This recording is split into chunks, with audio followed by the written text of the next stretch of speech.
Devo declarar inicialmente que eu nunca fui muito fã de mesas redondas. Eu fiquei impressionado aqui, não preciso puxar os três aí, mas são três visões que esclarecem bastante o assunto. Eu acho uma oportunidade para discutir. Vou começar, como eu tenho direito ao microfone aqui, perguntando só rapidamente para os três uma coisa, e só basta responder para mim com a cabeça. Vocês sofreram, em algum instante, aquele problema crônico dos colegas, que é a parte sensível do ser humano, ou não? Quando vocês saíram e foram fazer alguma coisa fora. A segunda coisa, eu acho que vocês já sentiram a primeira, é a segunda. Alguma vez foi dito que vocês levaram equipamento de instituição, ou levaram conhecimento, ou levaram pessoa e etc., e era só por isso que a empresa ia para frente? A outra coisa, vocês, quando obtiveram um financiamento, depois de muita briga, muita luta e etc., ouviram alguém dizer assim: poxa, deram dinheiro, eles estão ganhando esse dinheiro no mole. Certo? Então, essa é a impressão que, às vezes, quem está de fora tem de quem está lá dentro brigando. Então, só para cutucar um pouco mais a conversa inicia por aí. Então, está aberto a perguntas. Eu acho que a oportunidade é ímpar. O dono da casa vai falar em primeiro lugar. Obrigado aí pela apresentação dos três empresários, né? Esse aqui é um empresário mais sorridente, eu sempre falo isso.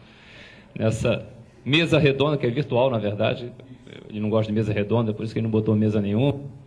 Mas a primeira pergunta que eu queria colocar é no sentido das oportunidades atuais. Quer dizer, existem opções aí que, infelizmente, ainda não se estabeleceram, quer dizer, para a grande maioria dos problemas aí que foram listados, a demanda continuada, se houvesse no setor aeroespacial de defesa, certamente seria suficiente para eliminar esses problemas, porque é isso que a empresa quer, ela quer ter um mercado contínuo. Então, a própria demanda continuada estimulada pelo governo facilitaria isso, a ponto da empresa conseguir andar com as próprias pernas e alcançar outros mercados. Então, essa demanda continuada, apesar de ser uma briga de todas as federações da indústria, a Fiesp tem sido realmente consistente nessa busca de demanda continuada junto à defesa, né, e outros setores, mas até agora eu não vi nada, não sei se vocês têm alguma informação recente. Isso daí, nos últimos 3 anos, suscitou diversas reuniões da Fiesp, chamavam os ministros da Defesa, diversas autoridades, mas eu não sei se isso na prática está gerando algum resultado recente. E a outra opção recente por exemplo, Inova Aerodefesa. Eu não sei, eu espero que essa sequência aí de alterações políticas nacionais vá acabar enxugando o recurso que teoricamente seria colocado ali. Eu queria saber de vocês três se vocês estão participando de alguma maneira dentro desse processo. O IAV vai estar redigindo a carta, vai colocar todo o escopo de tecnologias nas quais a gente pode participar com as empresas, mas eu gostaria de saber de vocês se vocês estão colocando algum projeto nesse sentido, mesmo porque o deadline é segunda-feira, né? Então tem tempo ainda. Mas então é basicamente isso. As fontes de recursos mais recentes que estão aí disponíveis e a que vocês podem ter acesso ou não, quer dizer, demanda continuada, se está vingando ou não, ou Inova Aerodefesa, ou alguma outra fonte de recurso que possa resolver naturalmente, né, essas dificuldades que as empresas sofrem em se manter ao longo do tempo.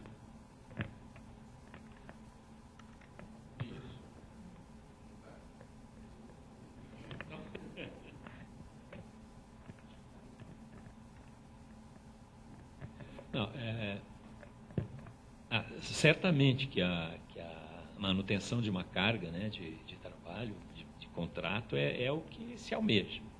O que tem acontecido na área de defesa, para nós, é bastante... A gente vê com otimismo pelos aspectos do planejamento, que a gente não tinha no passado. Na área espacial, estou sempre pensando mais na área nossa espacial, né? Não existia um planejamento, a defesa sempre via a área espacial, quer dizer, a defesa aeronáutica via através do CTA, e hoje, a partir da Estratégia Nacional de Defesa e depois do programa do CECIS e PES, existe um planejamento. Então, a gente tem essa perspectiva muito boa e tenta se preparar para isso, né? Eu acho que não houve ainda contratação, é claro, a gente espera que isso vá ser. Existe uma preocupação dentro do PES de manutenção das empresas. Então, tem uma filosofia, tem um plano. É a primeira vez que a gente viu, apesar de muitos anos no PNAE, é a primeira vez que a gente viu uma justificativa socioeconômica para o programa, né? Que era exigido pelo governo. E no PNAE, infelizmente, o pessoal acho que já tinha o direito, não precisava fazer nada daquilo. E nunca foi feito. Então, o PNAE, sem exceção, é um programa enorme, cada 10 anos, que é executado no 10% em geral. Às vezes nem isso, né? Dentro daquilo que é planejado. A gente tem muito mais agora a expectativa do PES que não seja assim, que de fato ele tenha uma continuidade. Quanto ao Inova Defesa, Coronel, nós estamos... Não tem assim, quer dizer, são uma reunião de 3 programas que já existiam, né? Que é a subvenção, o CT aéreo e a espacial, que agora está dentro do mesmo programa, e aquela parte do reembolsável, que era a Inova Empresa, que era 30 e tantos bi, e separou uma parte para defesa, energia e tal. De novo, qual é o ponto? A não ser a subvenção, qual é o problema da empresa? Em buscar um empréstimo desse, qual a garantia de se ter o mercado? Não se garante, porque o Brasil é regido na defesa pode ser diferente, tem isso, mas regido pela lei 866, você pode pegar um empréstimo, investir e depois você não ganha. Então é difícil convencer o pessoal que vai dar as garantias. Nós estamos numa briga ainda. A ideia é tentar entrar em várias, mas existem pressões para não pensar grande, entendeu? Apesar de a gente estar fazendo muita força, não só a gente, outras empresas pequenas também, quem está se juntando para tentar o máximo. Mas existe essa preocupação com os contratos futuros disso aí, né? Eu posso falar rapidamente aqui da dificuldade nossa de manter realmente uma demanda. Nós já demos ideias, por exemplo, de fabricar giros para universidades e criar comunidades iniciais no país, né? Cria uma demanda lenta, mas pelo menos teria uma demanda, né? Mas foi aceito, foi encarado de forma boa, mas ainda não aconteceu. E é difícil realmente acontecer esse tipo de demanda programada ou acordada. Eu não vejo que isso aconteça rapidamente. Recursos do Inova, como o Dr. Ghisoni falou, ele agrupou 3, né? 3 diferentes mecanismos. Nós, como o porte da empresa da OptiSenses, a subvenção se encaixa muito bem, mas a empresa não pode viver só de projetos de subvenção, porque ela não remunera a empresa. Você dá o trabalho, quer dizer, ela solicita da empresa recursos que ela às vezes não tem, se ela não tiver um produto que ela venda com facilidade, né? Então, é difícil manter a empresa só com subvenção econômica. Mas esses programas maiores, por exemplo, nós não temos nem condições de falar, porque nós não temos a receita, não temos a participação e a garantia de dar o retorno. E o investimento nesses sensores é realmente alto. Então, é realmente uma queda de braço para chegar numa solução boa. Tem, mas aí... Isso, tem que participar via... Então, o recurso que vem para a empresa, ela vem com aquelas taxas de overheads. Você não pode repassar dinheiro para a empresa sendo contrapartida. Então, nós não temos também contrapartida alta para poder fazer. E é realmente difícil. Bom, depois desse resumo, a nossa empresa também está se preparando para entrar num dos itens, né? E o que caberia a nós seria realmente subvenção. Entretanto, cabe realmente aqui uma crítica, e é uma crítica, eu faço realmente, pessoalmente, uma crítica severa, realmente, já fiz isso em próprio ambiente da FINEP e do BNDES.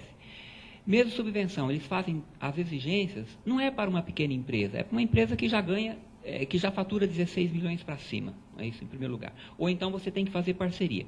Tentamos fazer parceria na área espacial com uma empresa que já havíamos desenvolvido um dispositivo, né? Mas a forma de fazer isso é tão complexa que não vale a pena eu deslocar 2, 3 funcionários para ficar um mês fazendo isso para mim. Esse foi um primeiro ponto. Mas mesmo assim nós estamos fazendo e vamos tentar entrar num pequeno segmento em cooperação com outra empresa, porque nós, apesar da tecnologia ser nossa, a gente não consegue fazer. Então, nem a FINEP e nem o BNDES, nesse aspecto, estão pensando na pequena empresa, de uma forma bem clara.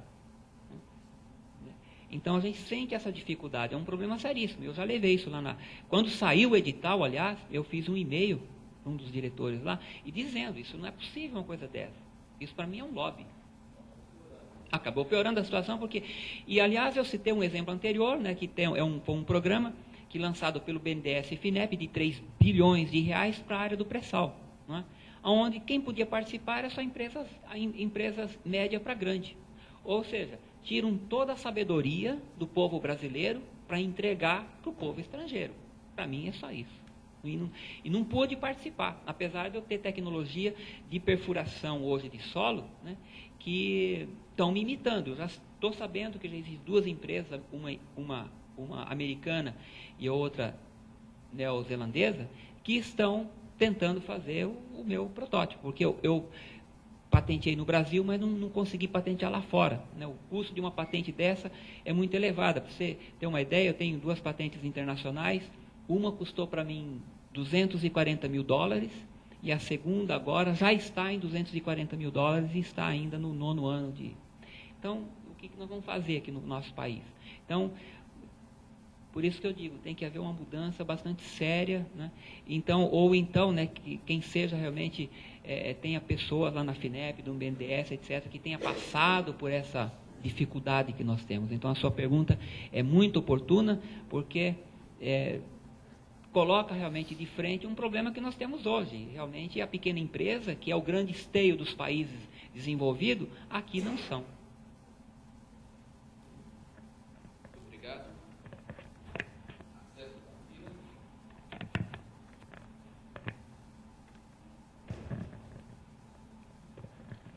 Boa tarde. Boa tarde já, porque eu acho que já é quase meio-dia, né? Mas eu vou pegar o gancho do Dr. Ghisoni aí, sobre a Lei 866, né? Que eu acho que para a gente é um entrave, né? E que a gente vem tentando brigar de baixo para cima e a gente não consegue nada, né? Não consegue passar. Isso daí é uma lei que está desde 90 e lá vai fumaça aí. E nem o órgão consegue se posicionar como resolver o problema da Lei 866. Agora, eu queria saber de vocês, por exemplo, como que as indústrias, por exemplo, esse problema do Ghisoni, né, tenta investir, tenta fazer o projeto, mas não tem a garantia que vai vencer uma licitação, porque a 866 vai fazer uma licitação aí que aí vai ser o cara que nem... e vai vir fazer o negócio, e vai comprar um negócio da China que não vai funcionar. Tá?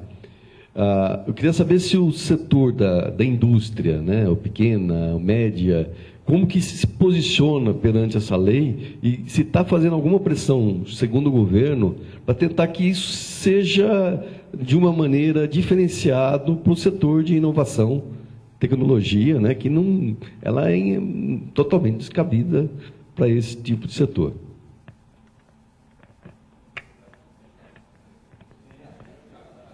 Eles vão hoje à tarde na manifestação. Não, Marcelo, isso tem. Nós temos uma associação aqui, né, que é a AIAB, Associação das Indústrias Aeroespaciais Brasileiras. Tem deputado, tivemos no passado, tinha o Ortiz Taubaté, o Emanuel Fernandes, o Carlinhos. A gente sempre está tentando, se consegue alguma exceção, mas sempre ligado a segurança nacional, a defesa, está tentando buscar um regime específico para essas coisas. É uma batalha, é muito demorada, quer se buscar.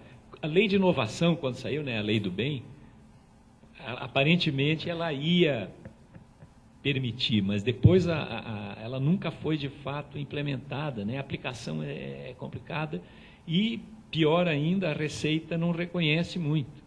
Entendeu? Tinha aqueles incentivos fiscais, né, que se eu investir em pesquisa, se eu tiver doutor, se eu posso abater do imposto de renda, nenhum contador aconselha. Não, tem essa lei, mas a Receita ainda não reconhece. Ela pode é sua opção.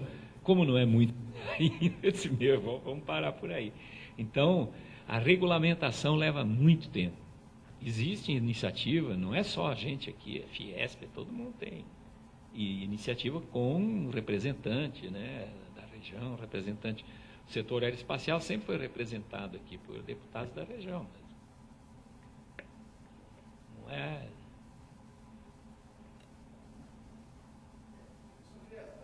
A OPSense, ela tem o atestado de exclusividade, sabe? E o nosso primeiro serviço para o CTA, o pessoal lá do GIA, falou, ó, se vocês não fizerem alguma coisa desse tipo, vocês não têm chance de entrar em nenhuma licitação, né?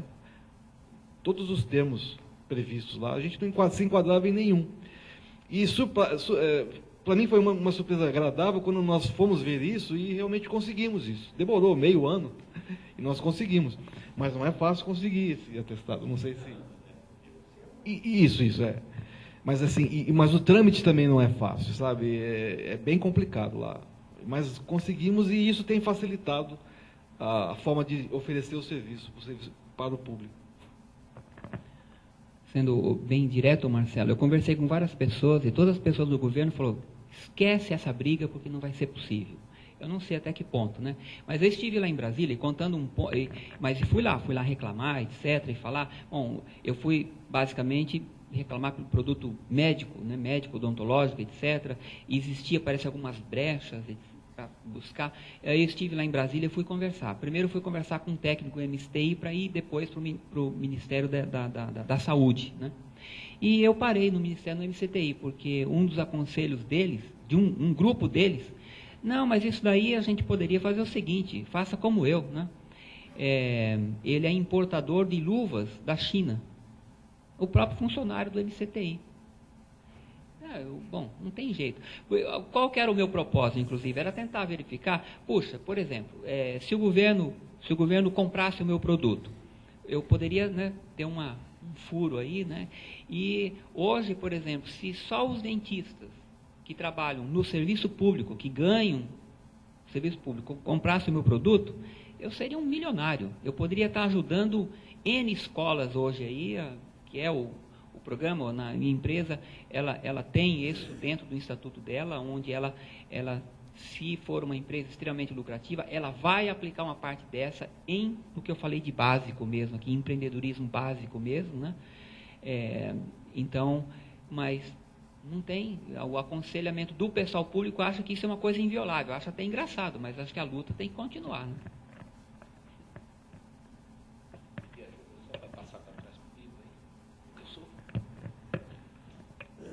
Botar mais pimenta aí na discussão. Eu tenho uma pergunta que tem me feito sempre, né? A gente roda e continua nos mesmos problemas, 866, quando faz exclusividade, acabamos usando a exclusividade agora, na verdade, para te obrigar a comprar de uma empresa nacional, o representante é considerado empresa nacional, então não consegue importar um equipamento, para ter uma ideia. E eu fico me perguntando, por que a Embrapa deu certo, por que a agricultura brasileira deu certo? Né? Qual foi a diferença se o público com o qual eles lidam é pior que o público com o que a gente lida?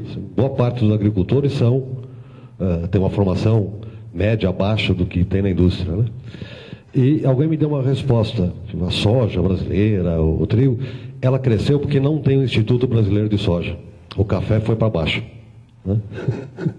Então, eu não sei se talvez o caminho que a gente tem que procurar não é o do financiamento, que se faz com a agricultura, em vez do venture capital, o secure capital, que eu passe recurso, mas que eu não tenha que casar esse recurso, consiga passar esse recurso para a empresa, com pagamento a longuíssimo prazo, enfim, facilitando isso, mas que ela tenha ampla liberdade de utilizar. Porque a gente está sempre se amarrando em legislação, na dependência do Estado, na dependência do governo, que cada vez mais é menos permanente, né? Ele está variando aí a cada 3 ou 4 anos. E a Embrapa tem um outro componente que ela é CLT, que ela tem uma certa liberdade, aí ela funciona quase como uma empresa. Mas a discussão é essa. O que a gente não consegue fazer, que conseguiu fazer nesse setor? Tudo bem, tem um monte de multinacional aí, mas se você vai ver, tem um monte de inovação na agricultura feita por empresas na parte de máquinas, equipamentos, e é um resultado que nos interessa. Nós somos bons nisso, em mineração, em algumas áreas, a gente não vai poder fazer todas. Será que o erro não está sempre tentar procurar essa subvenção, o Estado, e tentar achar um mecanismo que seja de financiamento, farto, né, desviar esse dinheiro, e que as pessoas tenham autonomia para usar esse recurso?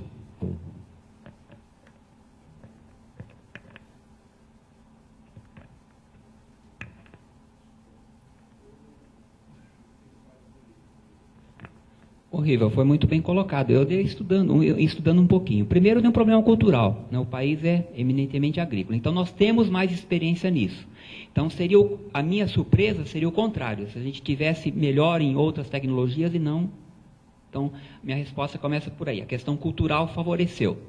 Mas, Riva, a agricultura é N vezes menos risco do que qualquer outra área nossa aqui. Entendeu? Então, tem sim venture capital. Hoje, no Brasil, 60% realmente do venture capital, que a gente pode dizer assim, porque hoje nós só sabemos fazer venture capital de baixo risco, né? Então, está tudo na agricultura. Hoje, se você for olhar, tem várias empresas grandes, internacionais, investindo. Então, a agricultura brasileira vai bem, mas muito com dinheiro de fora também. Tem muitas empresas grandes brasileiras trabalhando, mas tem um venture capital muito forte, mas muito forte mesmo na agricultura brasileira, que é um venture capital cujo risco é bem mais baixo do que entrar nas nossas áreas. Então, esse talvez não seja a única resposta, mas seguramente é o que eu tenho encontrado por aí, que eu fui buscar modelos, né, na Embrapa, etc.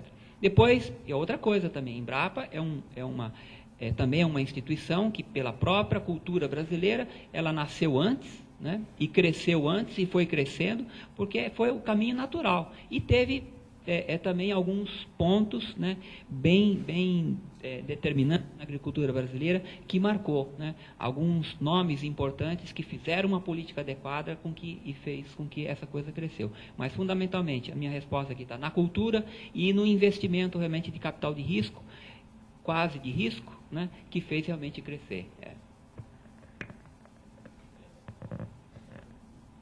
Só complementar, a Embrapa, primeiro, é uma empresa, né? A agricultura já criou certo, ele fez uma empresa, e segundo, ela está sempre próxima do mercado, ela nasceu próxima do mercado. É demanda, já tinha demanda. E houve uma política correta, como o Vladimir mencionou, de melhorar a agricultura no Brasil, de criar condições para a agricultura tropical, que não se conhecia. O Brasil hoje exporta esse conhecimento, né?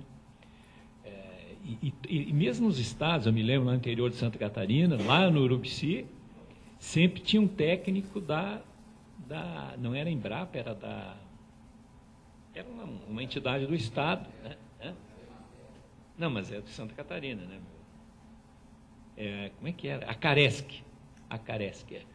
Sempre tem um técnico que fica andando nas fazendas e passando conhecimento para os agricultores que não conheciam lá. A gente aprendeu a plantar tomate com os japoneses, com colônia japonesa, não sabia. E depois esse contato, né, com o mercado, com os agricultores, foi fundamental. E uma cultura de empresa também, que a Embrapa é a empresa brasileira de produtos agropecuária. Então, acho que é diferente. No nosso caso, nós somos muito teimosos, nós queremos fazer um negócio muito sofisticado, e aí o mercado é só o governo, é um mercado mais restrito. Se você até hoje na sociedade vai a algum lugar, ninguém quer saber de espacial, de produtos, né? O pessoal nem conhece ainda. É um negócio bem mais complicado e risco muito maior. Ninguém levantou a mão, então vou me candidatar a perguntar de novo.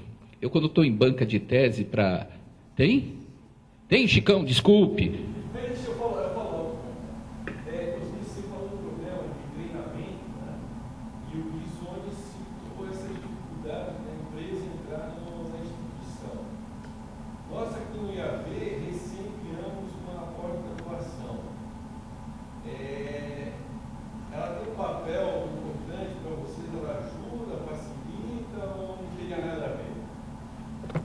Só para repetir, porque nós temos uma gravação aqui, para que outros possam assistir depois. Resumindo a pergunta, é que nós temos agora um programa de pós-graduação, na qual o ITA e a EIAV estão envolvidos, que é o PGCTE, e se isso ajuda, não ajuda, atrapalha, que diferencial isso traz? Não, ajuda, nós temos duas pessoas fazendo mestrado, ajuda muito, Chicão. Sem dúvida, eu acho que começa aí, né? E essas pessoas acabam se envolvendo, se familiarizando. O nosso ainda está fazendo lá no ITA, mas a gente pretende ter logo mais gente, assim, que abrir mais frentes, né? Aí ajuda muito. É a mesma resposta, ajudaria muito sim, ajuda sim. É que nós ainda não nos envolvemos no nível devido, eu creio. Mas em algumas aplicações na empresa, são poucas pessoas que podem treinar, sabe, esse conhecimento. Não é... Porque, por exemplo, né, no caso do giroscópio, assim, à medida que o tempo vai passando, a gente vai aprimorando o que o IAV ainda não domina. E aquilo que já foi dominado passa a ser conhecimento daqueles que foram embora. E não fica esse conhecimento com as pessoas novas. Eles estão procurando outras coisas, mais novas. E às vezes aquele conhecimento mais básico ficou com aqueles que foram embora. Então, para treinar realmente naquele âmago, naquele ponto-chave, às vezes só quem está, não na pesquisa ali, mas quem está mais executando o desenvolvimento, ou melhorando, ou já passou por um certo estágio. Então, talvez existam diferenças aí. A minha resposta realmente é a mesma, só gostaria de colocar um ingrediente a mais, que é o seguinte: ajuda muito, sem dúvida nenhuma, né? A formação vai melhorar, etc. E digo mais, né? Um aluno de pós-graduação que está lá fazendo mestrado, doutorado, e ele se destaca, eu convido ele para ser sócio, entrando com a própria capacidade que ele tem de fazer as coisas. Isso eu posso assegurar, porque meus sócios, né, na área técnica, todos eles foram meus alunos. Os três numa instituição de pesquisa, e o Vladimir ainda continua ligado, mas foram para a indústria. Uma coisa que vocês fariam diferente? Eu sei que não é tirado do bolso assim, mas é que, como nós estamos falando em discutir experiência... A partir de quando? Vai ser complicado. Aí não ia ter essa pergunta, né? Não, é complicado, Álvaro. Eu tenho dúvidas hoje, certo? Porque eu não tive, eu saí antes, desde que eu saí, eu não me aposentei pelo serviço, nada. Então é mais complicado. Depende da fase. Sem momento de crise, é complicado. Eu acho que tem que se pensar.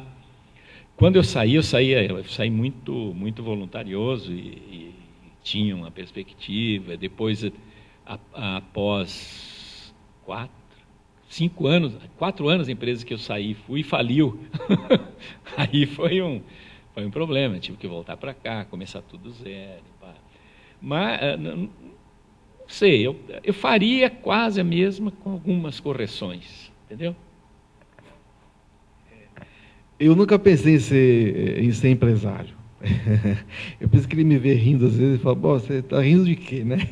Tanta dificuldade, você ainda ri." Mas foi um desafio muito, muito, que eu só fui perceber um pouco depois.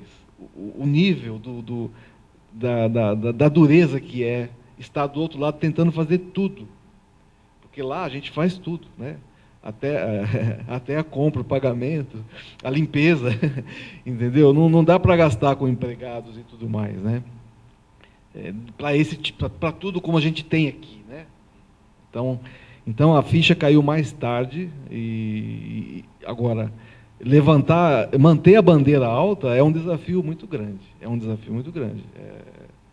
Outro dia eu estava comentando que eu sonhei que estava sonhando. Já viveu isso? Álvaro, eu digo o seguinte para você.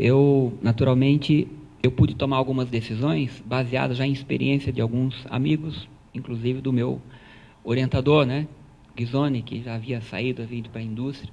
Então, eu escolhi um local para ir, né, estava na época trabalhando para onde que eu iria, para a Europa ou para os Estados Unidos, etc., fazer um pós-doc, por exemplo, porque eu estava realmente incomodado, né, com aquilo que eu presenciava, os projetos gigantescos, magníficos do ponto de vista social, técnico, etc., mas a gente nunca tinha retorno adequado disso, né? Então, eu queria ir para uma instituição onde tinha retorno. Então, eu tinha informação, por exemplo, Fraunhofer cria 100, 150 empresas de inovação por ano, né?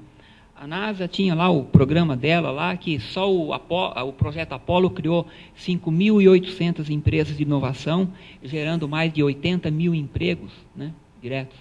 Então, eu queria entender um pouco por que, né, o nosso pesquisador aqui no Brasil ganhava, na época, né, em 1988, 89, quando eu me apliquei, 10 vezes menos, sei lá, que um pesquisador, um sujeito qualificado americano, europeu. Então, eu escolhi um local para ir, né. Ghisoni me ajudou, na época, foi para a NASA, no Jet Propulsion Lab, que é um laboratório de pesquisa espaço profundo, né? Mas o que eu ia fazer para o INPE era uma coisa que me interessava muito, mas o que eu estava realmente interessado em saber para onde que vai tudo isso, para onde que flui tudo isso. Como que uma instituição como o Jet Propulsion Lab, por exemplo, que depois eu realmente me decidi por lá, que tinha na época 9 mil funcionários, né? Hoje é 12 mil funcionários, para onde que fluía, né, todos esses gastos, etc. E lá, então, eles tinham os comitês deles, né? E daí eu comecei também a trabalhar um pouquinho no Caltech lá, e o Caltech mostrava lá, no final do ano fiscal deles, a grande preocupação não era o fato deles ter 4, 5 prêmios Nobel lá, publicando N papers na Science e na Nature. O mais importante que eu percebi deles é o seguinte, é que o Caltech, que não é uma instituição muito grande americana, né, mas ela é de excelência, a grande mostra deles foi que eles criavam cerca de 25 a 30 pequenas empresas de absoluta inovação todo ano. Então, isso é o que eles usavam e citavam o nome dos alunos, dos professores, que criavam esses projetos com spin-off, etc., onde o cara ia lá para a indústria, depois voltava para a instituição, era uma interação muito grande. Então, eu te digo o seguinte, Álvaro, sinceramente, eu faria tudo de novo, com a esperança de dar certo, e eu tenho a esperança, né? Eu tenho, inclusive, uma frase que eu vi, não sei se é cultura chinesa, etc., mas o homem vive 30 dias sem comer, 4 dias sem beber, 4 minutos sem respirar, mas nenhum segundo sem esperança. É isso que eu sinto. Eu faria tudo de novo, sinceramente. Bom, eu tenho que encerrar a sessão, a conversa está boa. Eu gostaria de pedir à direção do IAV que fizesse, então, a entrega dos certificados e o nosso agradecimento pelo tempo, disposição, paciência, boa vontade, pela ótima mesa redonda que nós tivemos aqui.